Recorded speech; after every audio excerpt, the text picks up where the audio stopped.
ay ci amalee couvre-feu fu mu toll nii waxatuñ mbirum couvre-feu mais état de catastrophe sanitaire la ñu wax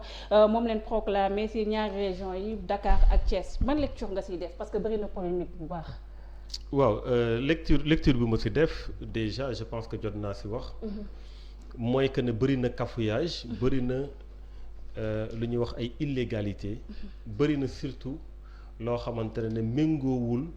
ak ni droit di doxee nu état de droit di doxee. illégalité ci ban fànn. waaw illégalité ci fànn yu bëree bëri xam nga bu leen fàtte ne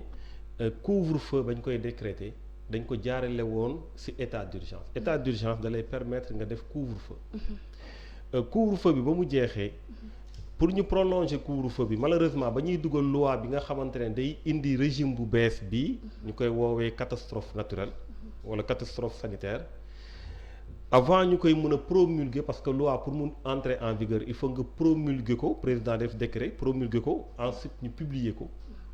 avant loolu di am ci diggante ba mu am période de flottement boo xam ne couvre-feu bi jeex na kenn renouveler wul état d'urgence bi donc il fallait que avant ñuy promulguer ñu continuer couvre-feu bi ñu def ko d'une manière déguisée daal di wax gouverneurs yi nañu def arrêté ce qui est totalement contraire à la loi c'est-à-dire que du loo xamante ne lu légal la parce que gouverneurs yi mënuñu décréter couvre-feu président rek moo ko mën parce que en réalité c'est des questions yoo xamante ne dafay téye nit ñi maanaam day enfreindre lu ñuy wax les libertés individuelles et libertés collectives du parce que la règle mooy nit ñi ils sont libres dafa am benn article bu nekk ci constitution bu wax ne li jëm ci liberté yi dem ak dikk benn exception lenn moo ko mën a téye mooy loi donc un arrêté d'un gouverneur mënu ko def première illégalité deuxième illégalité ba loi bi duggee ñu daal di wax ñoom seen bopp ñu continuer couvre-feu bi sans pour autant ñu jël un acte bu koy war a firndeel tey maanaam loi bu dugg rek dafay entrer en vigueur d'ailleurs sax seen communiqué bi dañ ne loi bi léegi dafa entrer en vigueur ba la nekkatul en vigueur déedéet loi soo ko voté ñu promulgué ko ñu daal di koy publier c'est entré en vigueur maanaam loi 69 bu depuis 69 la dugg en vigueur munoo wax ne nekkatul en vigueur maintenant pour nga koy matérialiser nga koy appliquer il faut ngay jël ay actes président dafa waroon jël ay actes ne décret bii laa jël wala lii laa jël mesure bii laa jël ñu xam ne ci loolu lañ ko basé wu. donc deuxième irrégularité bi mooy loolu dañoo teg loi bi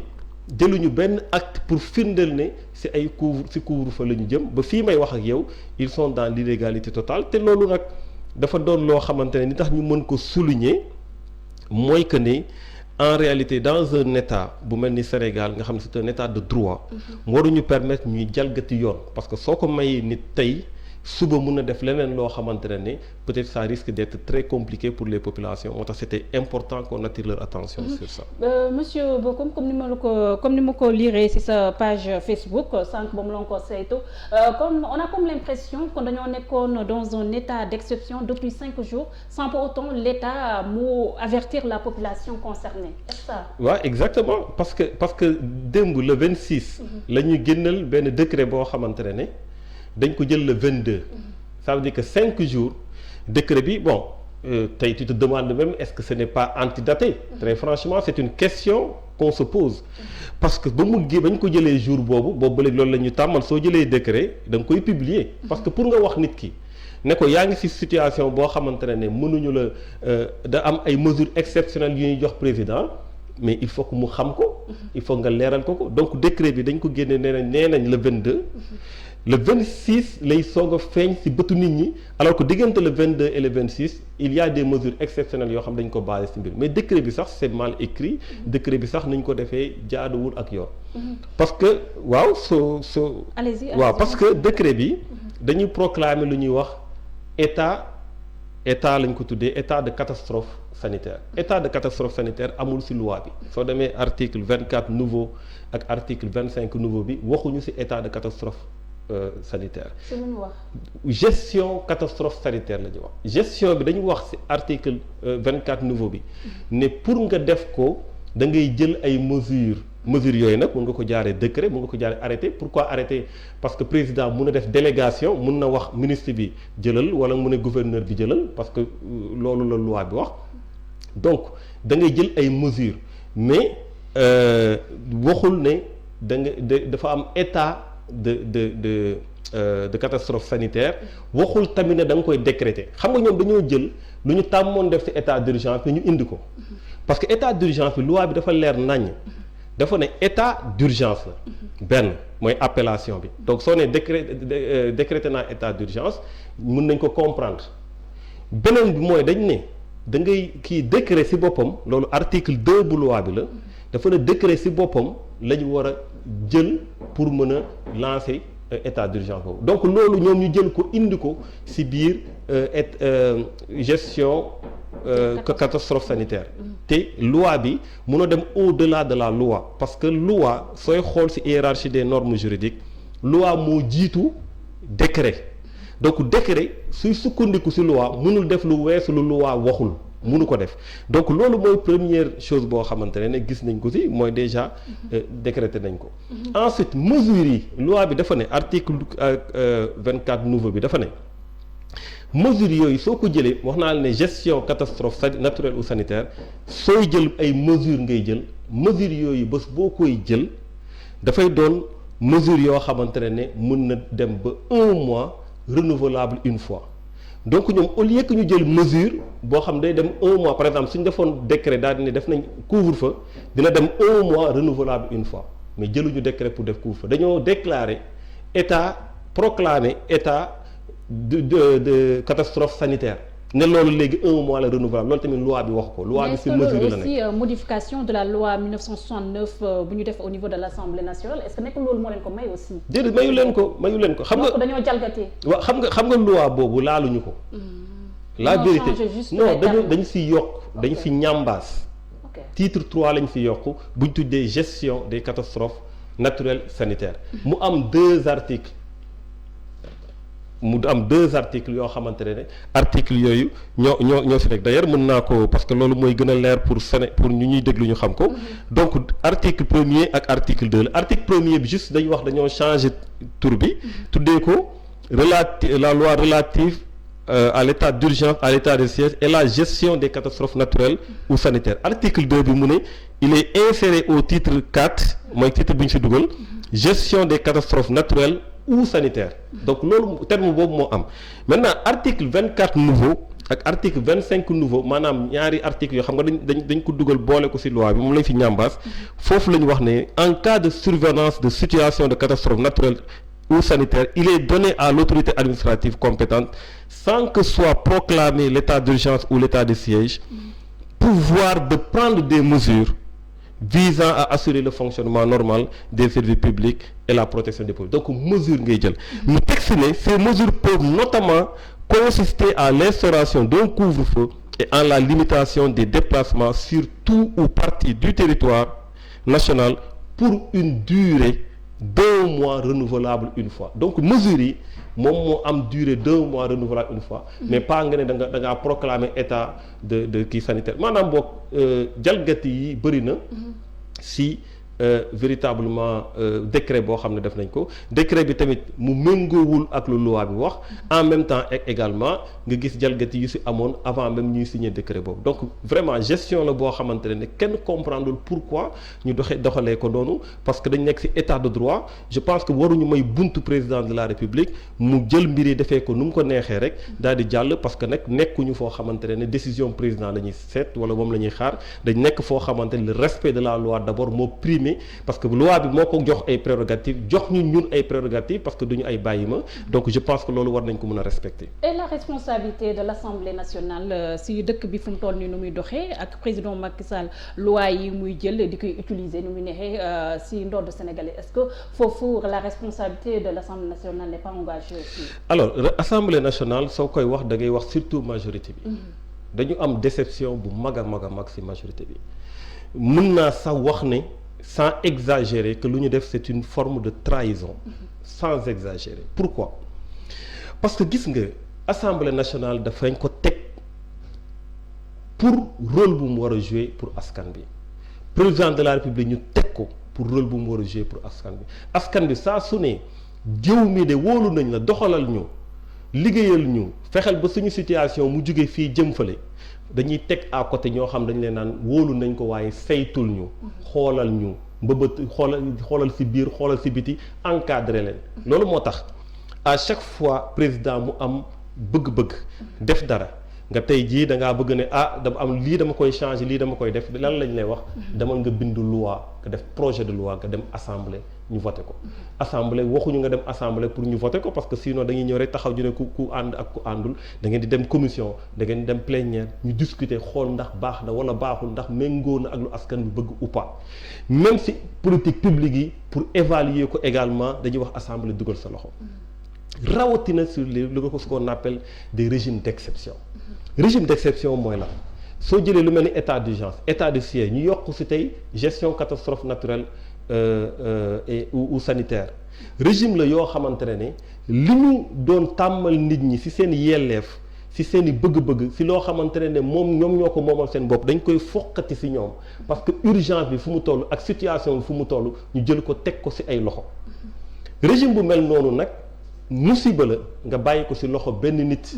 muy def lu ko neex sooy xool état d'urgence bi dañ ko encadré woon xam nga ñoom dañ ne état d'urgence moo gënoon compliqué alors que c'est pas vrai parce que état d'urgence bi am na 3 conditionnalités pour ñu déclencher ko notamment bokk na ci calamité. parce que am na juriste yuy wax loolu sax ne fu mu toll nii contrairement ak tamit ñu bëri yu ñu yaakaar le président Macky Sall fu mu toll nii ay pouvoir am dafa wàññeeku est-ce que vous partagez cet avis? non loolu amul pouvoir dafa yokk loolu on l'a prouvé on l'a dit on l'a répété dama lay wax ni tax mu yokk. état d'urgence ci boppam. dafa énumérer les pouvoirs yu président mën a am président di nga mën a def lii di nga mën a def lii di nga mën a def lii autorités yi compétentes yi yeneen yi dinañ mën a def lii dinañ mën a def dañ ko citer ba pare ñu la bés boo ko déclenché soo ko proclamer état d'urgence parce que urgence xam nga su amee par exemple ñu ne la péril imminent par exemple bokk na ci conditionnalité yi péril imminent am na xam nga doo fa nekk dem assemblée nationale da ngay déclarer ne état d'urgence am na nga def ko par un décret mais dañ la ne 12 jours après da ngay dem assemblée nationale xam nga pourquoi parce que yow yaa apprécié une première fois mais il faut que nga dem ñu saytu sa appréciation boobu ndax war nga ko continuer ou pas ndax ñu ngi ci péril bi ou pas su dee calamité la ndax ñu ngi ci calamité ou pas donc assemblée loolu mooy rôle am pour natt pour apprécier de nouveau xoolaat saytuwaat loolu mooy rôle assemblée nationale. mais bu ñu gisee assemblée nationale nu mu bindoo monsieur Bocoum je te coupe pas la parole après ñu gis ne fu mu toll nii état de catastrophe sanitaire la ñu nekk décision yu président de la république war a jël dafa war a nekk lu gaaw est-ce que aussi tegg loolu président de la république gën ko yomb parce que bu demee aussi dañ koy accepter lu mu bëgg rek. waaw xam nga loolu parenthèse il faut que ma ñëw si ni tax pouvoir président yi.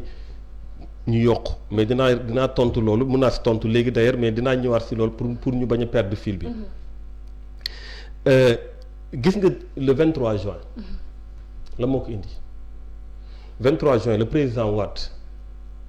amoon na une majorité à l'Assemblée nationale mais loi ba jàllul xam nga li tax jàllul parce que loi ba dañ ko indi Assemblée nationale ça a été une occasion que opinion bi yëpp ñu jot si ça a été une occasion que débat bi am avant muy ñëw Assemblée nationale un peu pas nit ñi di ci wax normal na wala normalul ci biir assemblée nationale bi am ñu rebellé wu même s'ils sont minoritaires parce que suñ demoon vote dañ leen di gagner mais peuple bi ñu taxaw le fait que muy jaar assemblée nationale 2 fonctions lay doon benn bi xam nga ni dañ nekk dans ce qu'on appelle la démocratie représentative dafa am ñoo xam dañ ñu représenter assemblée mais ñooñu dafa am ñu leen fa yóbbu donc dafay laal ñu fa représenter mais day laal aussi ñu ñoo xam ne ñoo leen fa yóbbu donc le débat day nekk dans l'opinion nit ñi mën a waxtaan mën a discuter donc s'il y a quelque chose boo xam da nga ko war a renouveler nga yóbbu ko assemblée nationale fekk méngoowul ak yoon doonul loo xam ne war nga ko def c'est comme si tey jii ñu demoon ba épidémie bi wàññeeku complètement kenn xamatul daanaka jeex na et tout président bëgg a continuer dañu déclarer naan woy état ñu ngi ci gestion catastrophe sanitaire mais su boobaa xam nga su demee assemblée nag ni ko déet arrêté nag parce que yaa ngi ñuy tëj yaa ngi ñuy def lii yaa ngi ñuy def lii mais léegi waratoo ko def su boobaa débat bi day taxaw mais su dee dañ koy jox juste possibilité moom si bureau bu mu toog pour proclamer ko bureau boobu lay toogaat renouveler ko bureau boobu lay toogaat encore su ko neexee mu proclamer waat ko maanaam mu def ko bien que proclamer mënul nekk maanaam mu jël ay mesures ba pare viser ko parce que mesure soo jëlee décret wala arrêté da ngay viser loi bi ñu xam ne si loolu nga sukkandiku pour def loolu alors donc je pense que loolu mooy le véritable problème donc assemblée nationale tey su fay jaar moom laa la wax 12 jours état d'urgence 12 jours après dafa war a jaar su fa jaaree gars yi na ko lii waaw wax dëgg yàlla ñu bàyyi la nga dem su dee jaaduwul wala su dee sax député yi bëgg nañ population yi bëgguñu ko lu mel ni 23 juin mun na am leen mun na am donc loolu mooy un peu encadrement bu am ci pouvoir exorbitant le président de la République am ci contexte yu mel noonu maintenant soo ñëwee ci loi bu mel nii ni tax pouvoir am di yokk parce que il a juste un pouvoir d'appréciation dañ ko ne président yow yaay autorité compétente bi pour lépp loo xamante ne gis nga ne mën na tax ba mu am fonctionnement normal des services publics lépp wala loo xamante ne dafa jëm ci protection population yi mën nga jël mesure yu mel noonu may nañ la ko mais loolu amul limite nee naa la sànq état d'urgence dañ la wax lii mooy say limite dañ ko énumérer soo demee France état d'urgence sanitaire la ñu am état d'urgence sanitaire su ko président proclamé ko dans l'urgence 1 mois après dafay dem assemblée nationale ñu defal ko loi ba ñu bind fa ne ko sëñ bi yow lii ak lii ak lii nga mën a def lii ak lii mënoo ko def mais président fii mu toll amul décision bu maanaam arrêté suñu lii waxtaan bii nii loi bi may na ko. comme fu mu toll nii mun nañoo méngale république ak régime dictateur. mais non c'est-à-dire que tey lu régime dictatorial di am. teg nañ ko ci loxo président maintenant waxuma ne dafay nekk dictateur. parce que quand même toll nañ foo xamante ne jàkkaaruma ne peuple bi dinañ nangu yenn yi. mais li ma bëgg a wax rek mooy dañu jekk ci république def doxalin boo xamante ne dañu jël pouvoir yu mag a mag teg ko ci loxo benn nit. boo xam ne su ko neexee mu aj ay élection su ko neexee mu jàpp ay nit su ko neexee mu tëj ay mbir su jàppee ne suñ ko ne lii ni tax nga def ko mu ne nii dama ko def parce que dama bëgg a protéger population yi rek jeex na loolu mooy lay bi jeex na parce que loolu la ko loi bi wax wala mu ne lii dama ko def parce que service public yi laa bëgg mu fonctionner normalement jeex na te su dee defu ko si yoon it assemblée mënu si dara parce que du démarche assemblée moom moo koy renouveler boppam donc le pouvoir du président de la République dafa gën a yokk dafa gën a am doole ba pare le rôle de contrôle de l'action de l'exécutif boo xam ne moom la ñu jox député yi ne leen seetul leen ñu xoolal leen ñu ñoom dañ ko jël jox ko président de la République ne ko mën nga def parce que yaay exécutif bi dans l'urgence mën nga def waaye ñun ñii nga xam dañ la waroon renouveler le contrôler suñu bos joxaat nañ la ko tamit nga def ko mais loolu c'est extrêmement grave moo tax ma ne ce n'est pas fort de parler de trahison parce que la constitution moo leen jox boobu yelleef boobu prérogative waruñu ko jox président de la République en aucun cas